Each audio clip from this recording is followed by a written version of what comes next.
विधानसभा की कुछ सीट हमेशा दिलचस्प रहती है। कुछ सीट जेएमएम का गढ़ है, कुछ पर कांग्रेस तो कुछ पर बीजेपी की पकड़ है। लेकिन आज के इस सीट में तीनों पार्टी की अच्छी पकड़ है। नमस्कार, मैं हूं यशस्वी और पेश है मोर नेता कर रिपोर्ट।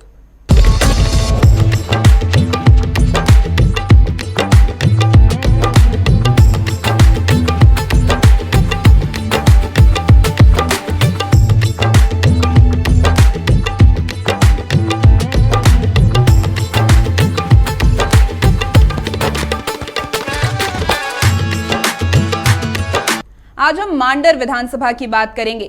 2019 में यहां से बंधु तिर्की चुनकर आए, लेकिन बंधु के विधायकी जाने के बाद हुए उपचुनाव में 2022 में उनकी बेटी शिल्पी नेहा तिर्की उस सीट पर जीतकर सामने आई। पूरी तरह आदिवासी और क्रिश्चियन बेल्ट होने के कारण मांडर में जल जंगल जमीन का मुद्दा हमेशा गर्माता रहा है। हमारे सहयोगी अंकुर सिन्हा ने मांडर विधानसभा की रिपोर्ट कार्ड पेश की।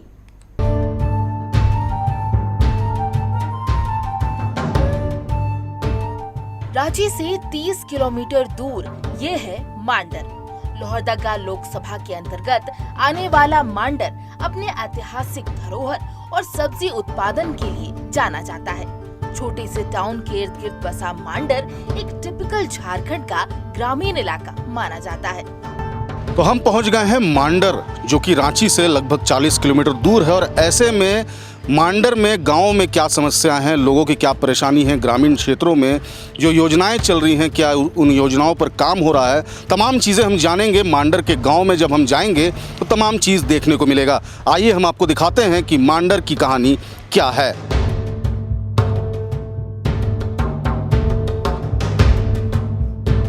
जैसा कि अक्सर देखा जाता है, आमजन के मुद्दे यहाँ के वोटरों में छाए रहते हैं, लेकिन मुस्लिम और ईसाइयों की तादाद ज्यादा होने के कारण यहाँ पर ये एक्स फैक्टर के रूप में हमेशा सामने आता है। अगर जातिगत समीकरण पर नजर डाली जाए तो मांडर में ईसाई और मुस्लिम वोटर निर्णायक साबित होते हैं। मांडर में 17% मुस्लिम वोटर हैं, वहीं 18% वोटर ईसाई समुदाय से हैं। ऐसे में मांडर का चुनावी गणित इनके मुद्दों से होकर गुजरता है।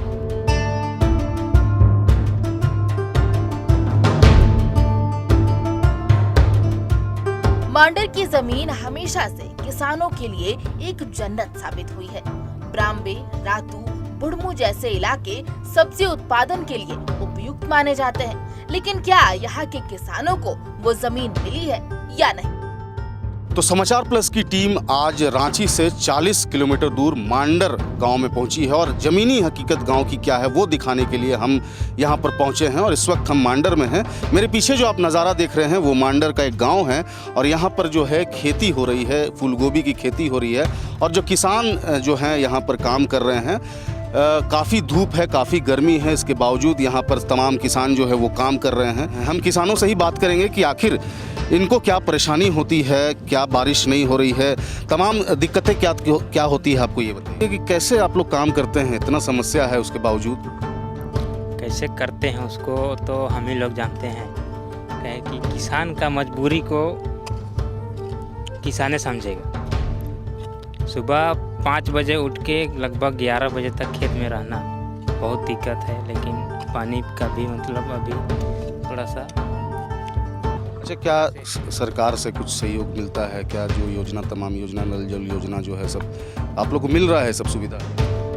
सरकार का तो खैर नल जल योजना मिल रहा है, लेकिन जिसको मिल रहा है वही नहीं मिलता है। नल जल योजना है लेकिन पानी है कुछ नहीं मिल रहा है, अभी कुछ नहीं। ये किसान हैं, काफ़ी साफ दिल के हैं। इनका साफ कहना है कि जो परेशानी है वो बिजली की परेशानी है, पानी की परेशानी है। सुबह 5 बजे से खेत पे काम करने के लिए आते हैं और ऐसे में जो है इनकी समस्या सुनने वाला कोई नहीं है। हम आपको और भी गांव की हकीकत दिखाएंगे कि आखिरकार गांव में क्या परेशानी होती है लोगों को, क्या सरकार की तमाम योजनाएं काम कर रही हैं, तमाम जो योजनाएं हैं वो किस तरीके से अगर काम भी कर रही हैं तो किस तरीके से कर रही है। तमाम चीज़ जो है हम आपको और भी दिखाएंगे। मांडर का 90% इलाका ग्रामीण क्षेत्र में आता है। ऐसे में सरकारी योजनाओं को यहाँ लागू करना सबसे महत्वपूर्ण माना जा सकता है। जिला परिषद और ग्राम सभा की भूमिका महत्वपूर्ण मानी जाती है। तो हम मांडर के एक गांव अंबा टोली में पहुंचे हैं और यहाँ पर सभी ग्रामीण जो हैं वो मौजूद हैं और ऐसे में गर्मी का समय है, क्या कुछ परेशानी ग्रामीणों को होती है, गांव में क्या कुछ मूलभूत सुविधाएं क्या मिल रही है, नहीं मिल रही है, तमाम चीज़ों के लिए बात करेंगे। सबसे पहले बताइए कि सबसे ज़्यादा परेशानी आपको किस चीज़ से होती है? पानी है, पानी का यहाँ कमी है। और आया था नल उल खुदवाने, एक बार वहाँ पर बगल में क्या बोले खुदवाया और गया मशीन आया था, उसका बाद में कहाँ गया कुछ पता नहीं चल रहा है। और फिर यहाँ सब चीज़ 3-4 जगह लगभग 8 जगह नाम उम लिख के गया कि यहाँ पर भी खुदवाएंगे पानी उनी कह के, उसका बाद में कहाँ गया है से पता नहीं चल रहा है। ये योजना जो चलती है नल जल योजना वगैरह, तो इसके लिए क्या आते हैं सरकार से कोई यहाँ प्रतिनिधि यहाँ पहुँचते हैं, या आप लोग के जो पंचायत हैं यहाँ पर जो मुखिया हैं या मुखिया आया था नाम उम सब लिख के चल गया, बाकी क्या बोले एक ही जगह खुदवाया, उसके बाद में गया जो निकला जो मशीन निकल गया, उसके बाद में फिर घूर के आपस नहीं गए। ग्रामीण क्षेत्र के जो लोग हैं उनका कहना है कि परेशानी काफ़ी है, पानी की समस्या होती है, साथ ही साथ बिजली की भी काफ़ी समस्या है। कुछ महिलाएं यहाँ पर हैं जो है काफ़ी गर्मी है और ऐसे में यहाँ तमाम महिलाएं बाहर निकली हैं। दीदी ये बताइए कि समस्या क्या होती है, पानी की समस्या होती है? पानी की हम लोग की बहुत समस्या है। खोदने आते हैं वो लोग भी आधा खोद के जाते हैं, तो हम लोग थोड़ा सा पानी चलाते हैं, उसके बाद में ख़त्म हो जाती है पानी। फिर हम लोग को काफ़ी दिक्कत होती है, कपड़ा उपड़ा नहाने धोने में भी बहुत दिक्कत होती है। बिजली है वो भी थोड़ा देरी लाइट रहता है, उसके बाद में कट जाती है। तो यहाँ सरकार की तरफ से कोई आता है यहाँ गाँव में कोई देख रेख करने या कुछ? अभी तक तो हम लोग से कोई नहीं पूछा है, तो हम लोग कैसे बता सकते हैं कि कोई आए हैं। अच्छा, चुनाव आता है तो नेता लोग यहाँ पहुँचते हैं, आप लोग भी वोटिंग करते होंगे? कैसे नहीं देंगे, वोट तो देबे करते। यही सब कहता होगा कि पानी देंगे, बिजली देंगे 24। तू तो बोलते हैं लेकिन नहीं ना करते हैं, आते हैं बोल के जाते हैं कि घर घर में नल जाएगा, घर घर में पका करवा देंगे, गली करवा देंगे, नकल कुछ नहीं। वोट आप लोग तो यही सोचते हैं ना कि मिल जाएगा कह के हम लोग के का है, अंगूठा दबाने दे देते हैं वोट। फिर चुनाव आएगा फिर दीजिएगा? हाँ तो देना ही है, जब वोटर लिस्ट में है नाम तो देबे न करेंगे, कहे सरकार को छोड़।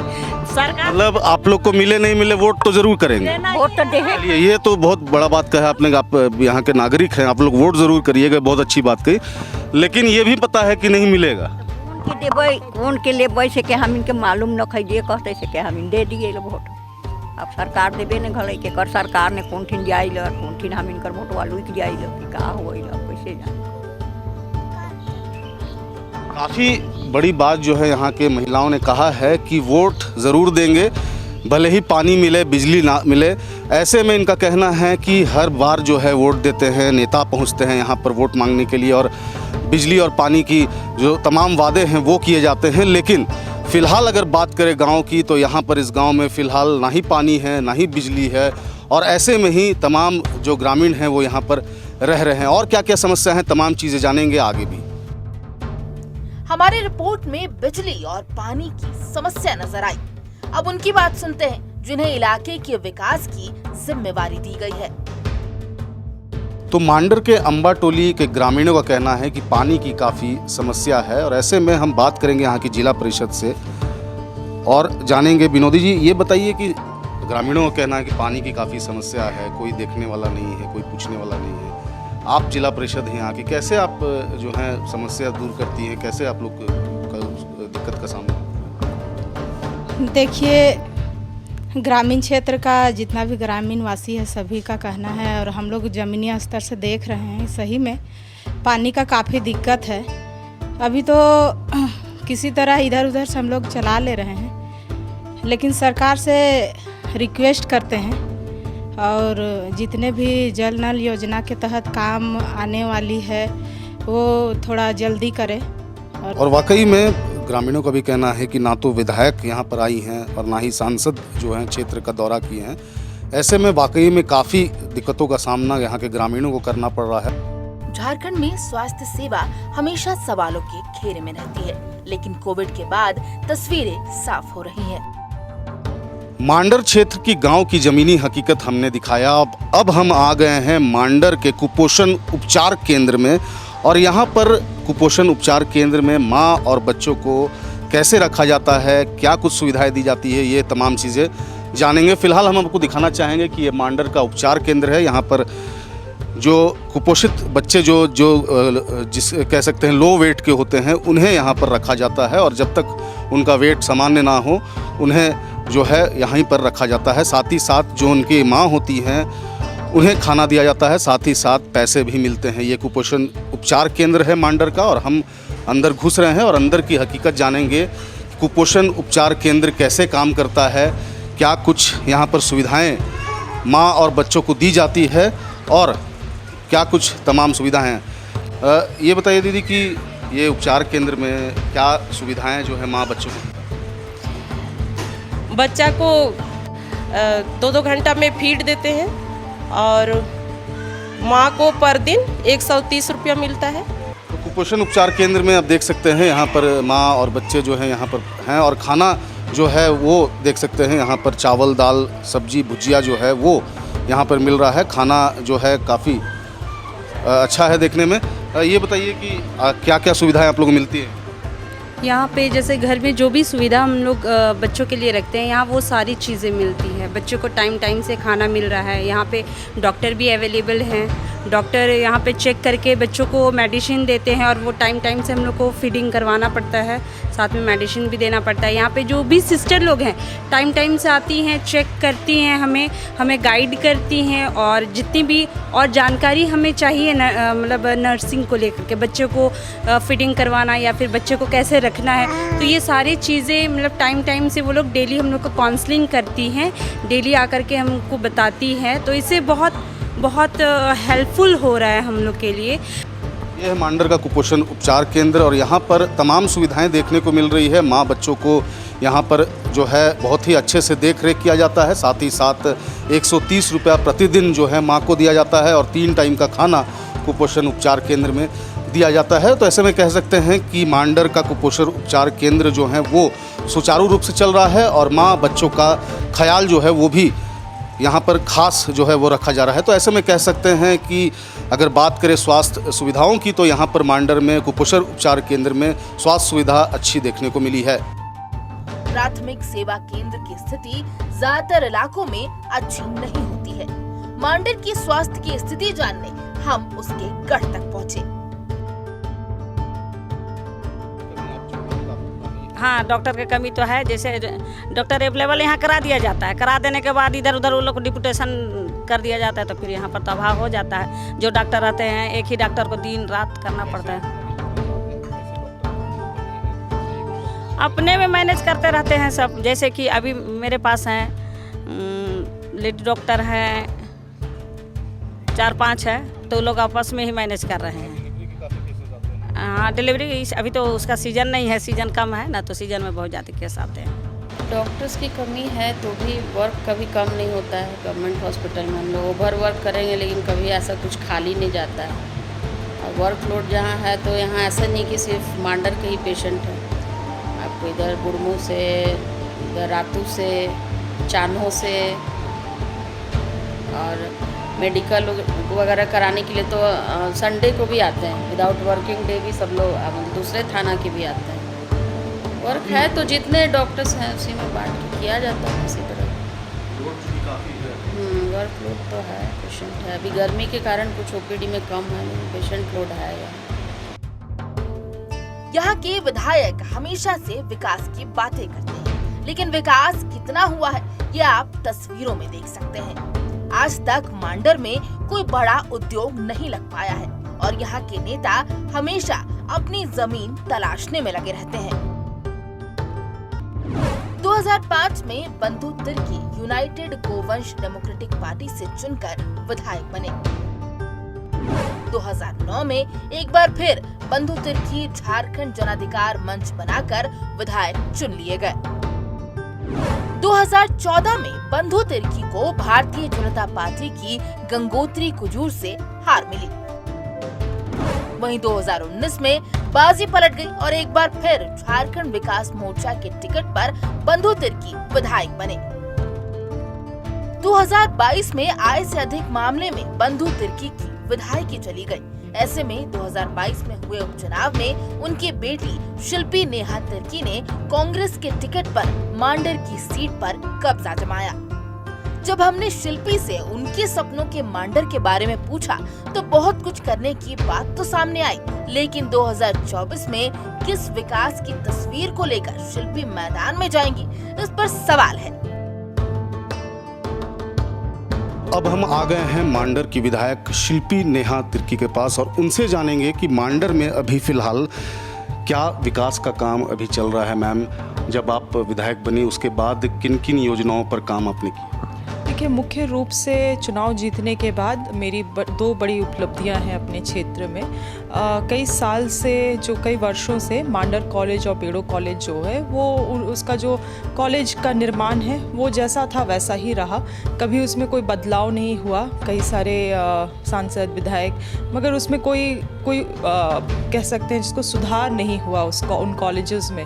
और जिसके कारण आप देखिएगा तो जैसे बेड़ो कॉलेज में बहुत सारे जो विद्यार्थी हैं वो लोहरदगा से भी आते हैं, खूंटी जिला से भी आते हैं। इसका ये मतलब है कि हमारे क्षेत्र में जो कॉलेजेस है, मांडर कॉलेज और बेड़ो कॉलेज, उसमें ना केवल हमारे क्षेत्र के बच्चे निर्भर हैं मगर अदर विधानसभा के भी क्षेत्र के बच्चे वहाँ पे निर्भर हैं। तो ऐसे में मेरे पिताजी बंधु तिर्की जी का हमेशा से एक सपना था कि इन कॉलेज को और वृद्धित तरीके से हम लोग निर्माण करें इसका, और जिसके लिए वो प्रयासरत भी थे, किंतु कोविड के वजह से 2 साल कुछ काम नहीं हो पाया था। और मेरे चुनाव जीतने के बाद तुरंत मैंने इसको परस्यू किया और बेड़ो कॉलेज को लगभग 13 करोड़ रुपया और मांडर कॉलेज को लगभग 10 करोड़ रुपया राज्य सरकार से हम लोगों ने दिलवाने का काम किया है। हम एक गांव गए थे, मांडर में ही अम्बा टोली है, वहाँ पर जैसे कि आपने कहा कि हर घर जल योजना जो है उसके दावे जो है वो सफलता के दावे किए जा रहे हैं, लेकिन उस गांव में महज एक नल है और उसी एक नल से पूरे गांव में जो है लोग वहाँ पर काम चला रहे हैं। उसको लेकर के आप क्या कहेंगे? देखिए, हर घर जल योजना जो है, ये योजना मुझे लगता है 2024 तक इसको पूरे तरीके से धरातल में उतार देना है, क्योंकि कोविड के वजह से 2 साल का काम लंबित था, नहीं हो पाया था। इस वजह से इसको हम लोगों ने झारखंड में थोड़े देर में शुरू किया। और इस बार मैं आपको बतलाना चाहूँगी कि इस साल पिछले 3-4 महीने में लगभग 35 से 40 पंचायतों में मैंने इस योजना का शिलान्यास किया है। जिस अम्बा टोली का आप बात कर रहे हैं जो मांडर प्रखंड में आता है, उस जगह पे भी शिलान्यास पिछले 2 सप्ताह पहले ही वहाँ पे हुआ है। और इस योजना के तहत वहाँ पे बोरिंग के 40 घर, प्रत्येक 40 घर में एक बोरिंग देना है। बोरिंग से वहाँ पे पाइपलाइन के माध्यम से प्रत्येक घर में पानी पहुँचाना है और प्रत्येक घर पे नल से पानी आएगा। चुनाव जीतने के बाद वहाँ के जो ग्रामीणों का कहना है कि मैडम जो हैं वो एक ही बार आई हैं, जो आपने कहा कि शिलान्यास कार्यक्रम में उस गाँव में, उसके बाद आप एक बार भी नहीं गई। तो क्या वो लोग आस लगाए कि आप जाएंगी कभी? बिल्कुल हम जाएंगे। देखिए, मुझे लगता है मैं अगर आप मेरे सोशल मीडिया फॉलो करते हैं, मैं प्रत्येक दिन क्षेत्र में रहती हूँ। हमारे क्षेत्र में लगभग 480 गांव हैं। प्रत्येक दिन भी अगर मैं गांव में रहूँ, गांव विज़िट करूं, तो एक साल में भी 365 दिन में मैं पूरे गांव को नहीं कंप्लीट कर पाऊंगी। लगातार प्रयासरत हूं कि एक एक गांव पहुंच के लोगों की समस्याओं को जानूं, अपने दायरे में रहते हुए अपने स्तर से जो हो सकता है उनके लिए करूं।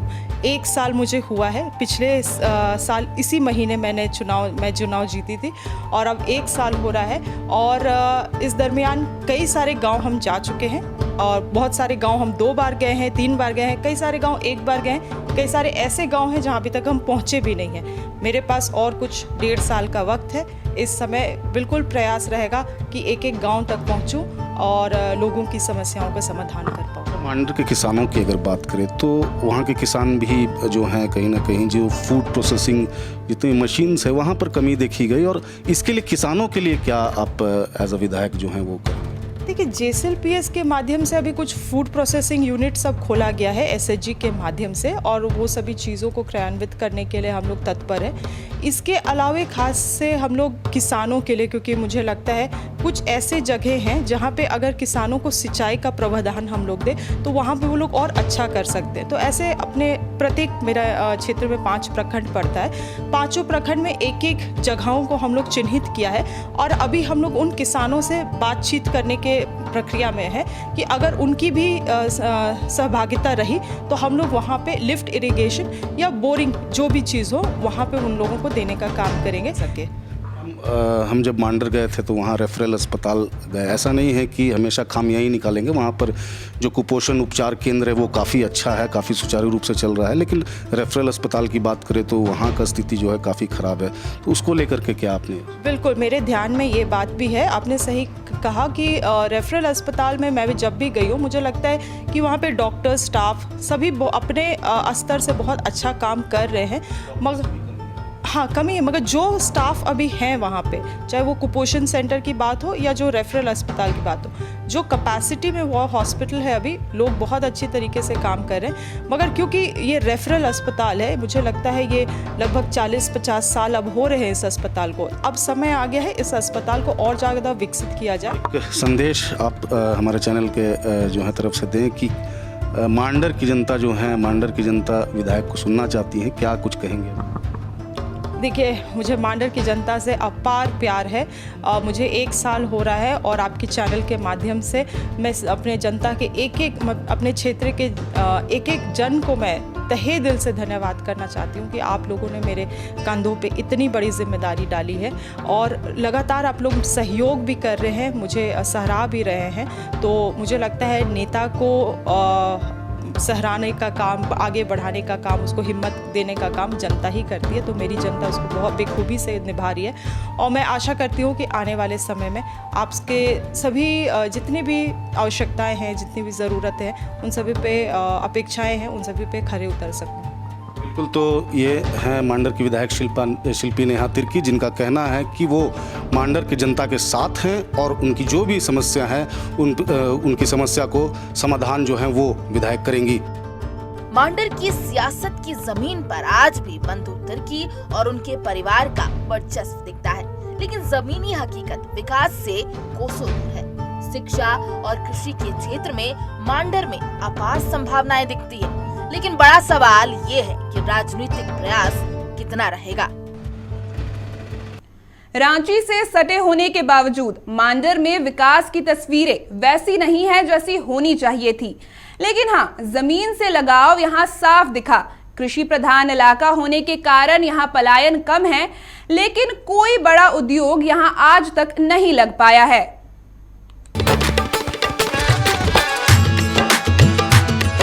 आइए अब जानते हैं मांडर विधानसभा के रिपोर्ट कार्ड के बारे में। 2 साल में शिल्पी नेहा तिर्की ने छोटी छोटी समस्याओं को सुलझाने का प्रयास किया है, लेकिन शिक्षा और उद्योग में शून्य रही हैं, तो 10 में से इन्हें 4 अंक मिलते हैं।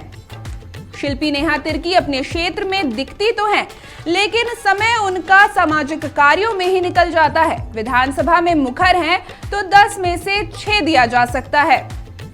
बंधु तिर्की की बेटी होने का फायदा शिल्पी को भरपूर मिलता है, तो लोकप्रियता है खासकर महिलाओं के बीच, तो 10 में से 7 दिया जा सकता है।